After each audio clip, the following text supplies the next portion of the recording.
Hello everybody, this is Fernando for the latest Ghosts and Spirits video. Alright, another entry here based on your suggestions.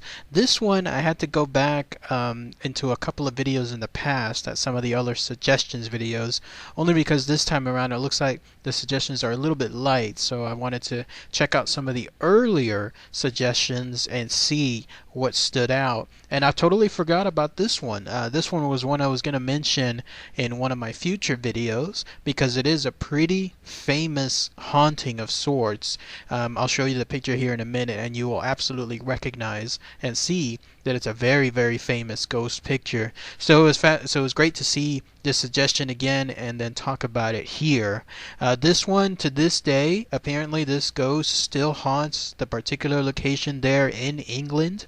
And what I'm talking about is the ghost known as the Brown Lady of Raynham Hall, which you'll see that picture here. Isn't it already instantly recognizable? This is one of those images, one of those ghost images that for whatever reason gets shared so many times that you've seen it, I've seen it, everyone you know has seen it as well. But you may be wondering, like, what's the information that's tied to this image? Well, it was great to take a look and then see everything listed, so I'm going to describe it for you here. But yes, this is definitely one of the all-stars when it comes to ghostly images, and it has to do with a lady that actually lived and existed there in England, and then now of course still haunts that area even after her death. So here's how this legend goes. You have to go back in time to about, let's say, the late 1600s, early 1700s to know who this person was. This ghost was actually the lady by the name of Lady Dorothy Walpole, who you're looking at an image of here. She was someone that was pretty famous there in England. And at that time, she was the wife of someone who was named Charles Townshend. It seemed like they were actually a pretty popular couple of some sort. They were the kind where everyone kind of knew them and they knew kind of everybody. And so this was one of those things where they were pretty famous in their times. But even then, it looks like same history back then as it is now. Even with celebrity-like statuses, there's still scandals going on, there's still affairs going on, and that's what happened in this case, because apparently she had an affair with some other guy named Lord Wharton, and apparently this guy was also a pretty famous person. And when this happened, this was something that was kind of like a great tragedy, like a scandal of some sort, especially for the wife of Lord Wharton. She was known as the Countess of Wharton. And so when this was found out, it was decided, I don't know how this was done, but apparently it was decided that this Lady Dorothy Walpole, again the future ghost, was going to be punished. And the way she was going to be punished for this affair was she was going to be invited over to that place, that Raynham Hall, and then there, I don't know how they were going to do it, but they were going to essentially imprison her there for the rest of her life. The way it was described was she was there. Her husband, again, Charles Townshend, he was in on it. He was not too happy about the affair. He was someone that was also apparently known for his very violent temper. And so this leads kind of you to think that he wanted some kind of revenge on her too. And when this happened, basically she went over to Raynham Hall, and then that's it. She was never allowed to leave that location. By the way, you're looking at a picture now of Raynham Hall. This is basically one of those huge, gigantic, ridiculous sized mansions that just happened to be created for the rich folk back then in the 17, 18, 1600s or so. If you were one of those people that were fortunate enough to be born into that patronage, then you were just given these mansions, and that was the case there. So she was imprisoned there. She was never allowed to leave. Apparently this was even to the point where she was never even able to see her children ever again. And she ended up dying in 1726 there at Raynham Hall because of smallpox. So I don't know if we should feel too bad for her, because again, she died in a mansion, and she died essentially I don't know if it was still being rich or still being served by others, but at least when it came to her freedom, she was definitely entrapped there. So, once that happened, that's when things started to take a peculiar turn afterward. You would have to cut, though, to about 100 years later. This was the very first known instance. In 1835, that is apparently the first recorded instance of someone seeing this ghost. And here's what had happened. Someone had invited, it looks like, various guests there to the hall. It was time for Christmas, and so everyone was there. There were some other people there as well. They were all just pretty much enjoying the Christmas party right there. And then that's when one of the guests mentioned to, I guess, the Lord or the man or whoever was there, that they had seen a quote-unquote brown lady as they approached one of their bedrooms. And the reason why this ghost or whatever it was called a brown lady was because when they had seen it, it had one of those brown dresses worn of that time. And even then, that was considered a dated dress because it was probably the style had been gone for a good couple of decades by now. So that was the very first known instance when that happened. Another person claimed to see it later on too, and they stated that the way that this thing looked, it had empty eye sockets but a glowing face. And so when this happened, more and more sightings started to occur. Very similar instances, very similar sightings, so much so that people that worked, quote unquote, worked there at Raynham Hall, because again, this was the time when it was a lot of servitude at that point. But the people that were there apparently started leaving Raynham Hall because of these so many sightings. They wanted to essentially get away from what was happening. Was it this lady at that point? This lady, Dorothy Walpole?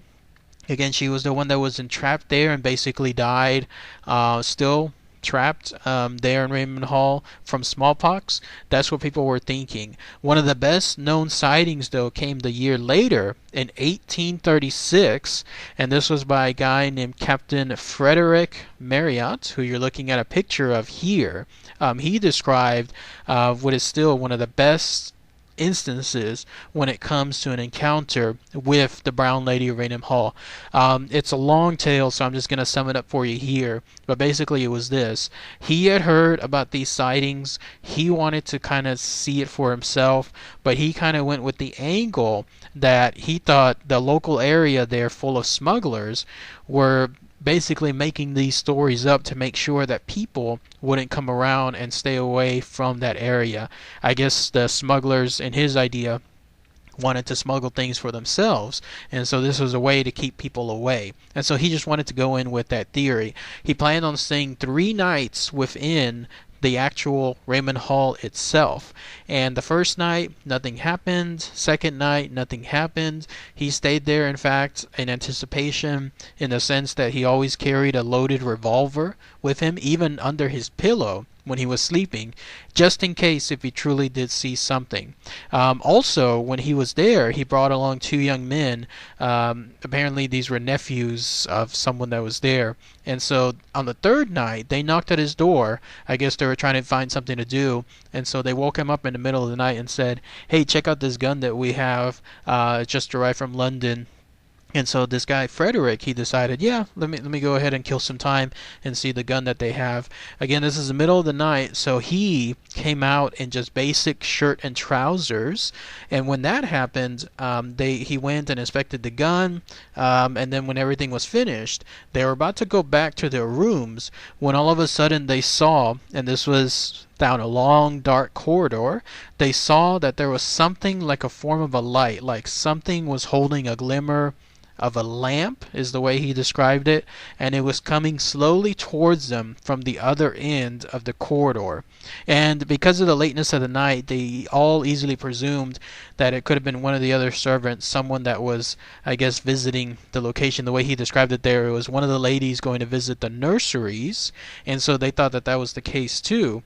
But then the closer that this thing got, I mean, it just kind of threw them off. Like, it was not moving in a manner that you would normally expect a person to do so. say in that situation, like someone visiting and inspecting the nurseries there. And because again, this guy Frederick Mary, it was just in his shirt and trousers, it was considered an embarrassment of sorts to be caught looking like that, especially in front of a lady at that time. He decided he wanted to scurry around and hide behind the door and then just let this person, because again they were on the presumption that this was still a real person passing by, they would just pass by and then he would come out and then go back to his room. This is just modesty, I guess. He wanted to make sure that because a lady was present, he didn't want to be caught with his trousers and his shirt, essentially. But here he was. He hid behind the door. The door apparently had some kind of vents on it, so that way he could see kind of outwards and then see who would pass by. And when he did so, that's when he saw that all of a sudden this was not something in terms of a person. It was something completely different. In fact, here's how they described it. He said it was a figure of some sort, and it had some kind of brownish hue, like a dress of some sort, and he instantly recognized it as the quote-unquote brown lady that had made its presence known in front of others. And the way he said it was, this thing went slowly past his door, but then it halted right there, right in front of his door, kind of like as a side glance, giving like a side glance of sorts, kind of to let him know, yes, I know you're there, I know you're seeing me. And the way he said it was, this thing was carrying a lamp of some sort, and when it turned, it grinned at him in a quote malicious and diabolical manner. And of course he was almost freaking out at this point, because it looked basically like some of the other known instances, the brown dress, the empty sockets. And then here's where it kind of take a little bit of fantastical turn. But he said that at this point he wanted to take action. He actually sprung forth from behind the door. He had his revolver still with him again, because he was carrying it throughout all those days, and then he discharged the revolver right at its face. And so this thing, whatever it was, again just grinning at him in a malicious manner, this bullet went straight through this thing, and when that happened, it instantly disappeared. And of course it left all those three men just completely baffled at what occurred. The bullet, in fact, passed straight through the other side of the room, and it lodged within one of the panels. So it goes to show again that when he fired dead center straight into the actual head of this thing, and it lodged and it went into another room. Shows proof that it basically just went straight through nothing altogether. Now, as far as the picture and how the famous picture of the brown lady came to be, you have to go now to 1936, and there was a photographer by the name of Captain Hubert Provand. He was there with his assistant named Andre Shira, and they were taking pictures of Raynham Hall. It sounded like the way they were doing is they weren't necessarily there to try to track any ghosts. They were just taking pictures of the hall or the house itself just for an article. And so when this was happening, they had their equipment ready and they had things ready to go. And then they were just popping off shots here and there. You have to remember, though, this is the early 1900s, so anything involving like actual photographs, you would have to make sure that stuff is preloaded, set, and then you shoot, and then you have to reload and then shoot again. So it takes a while, in other words, to do things between flashes and between shots. And then that's when this guy Shira claims that they saw a vapory form gradually assuming the appearance of a woman moving down the stairs located there in Raynham Hall. And then the assistant, knowing that this is a once in a lifetime shot, the guy, Captain Hubert Provand, was still basically looking through his camera, and he was about to take the cap off the lens when his assistant Shira told him, take a picture, take it right now. And when that happened, boom, that's when the image essentially was captured, and it's actually been posted on the negative as well. That's what makes this image so famous, is the fact that it's very, very hard to contest how it was made, because it's actually on the negative itself. Let me see, because there's been several people saying skeptical things like, This was involving double exposure, which it could be, because double exposure can still occur on, I believe, negatives as well. And there's others saying that it was just duplicated by other methods, like people, I guess, prolonging the shot or having something reflect off a banister of some sort. So it's still kind of up in the air when it comes to the authenticity, but at least one can still say that it's still there, like it's actually on the negative itself. Now, as to whether stuff like putting grease on the lens of the camera, all that trickery, it still basically causes the shot to form on the negative too. That's still up for debate, but at least with regards to the image itself, what was taken was definitely one of the most famous examples of ghost images. And to this day, it seems that the ghost there, the brown lady of Raynham Hall, still haunts that location. People see her throughout the house. People see her on that staircase. And so to this day, if you have a chance and you wanted to go ahead and see if you could capture her yourself, go there. If you're Raynham Hall, if you're there in England, and you're specifically in a place called Norfolk, then if you're there, you have a good chance of seeing her altogether.